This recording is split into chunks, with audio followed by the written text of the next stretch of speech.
det er jo at få mod at køre cruisercykel, lowriders. Det er jo så min store hobby.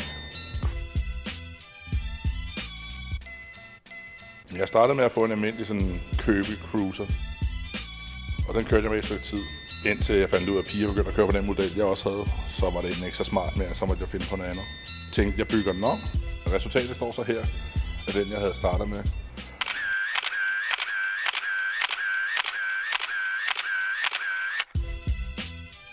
Og den her cykel er så blevet bygget op i gammel hot rod-stil, og det kan gentegnes på Maltese-tegnet.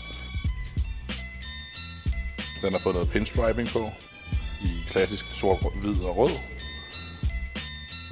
Og så samtidig har jeg jo fået sat nogle dejlige 80 mm hjul på den, så den er lidt bredere end en almindelig cykel. Men den ligger så godt i svingene. Og tage nogle gode ture på den der i løbet af sommer er jo noget af det smukkeste. København er meget bedre pænere på cyklen, og det skal opleves.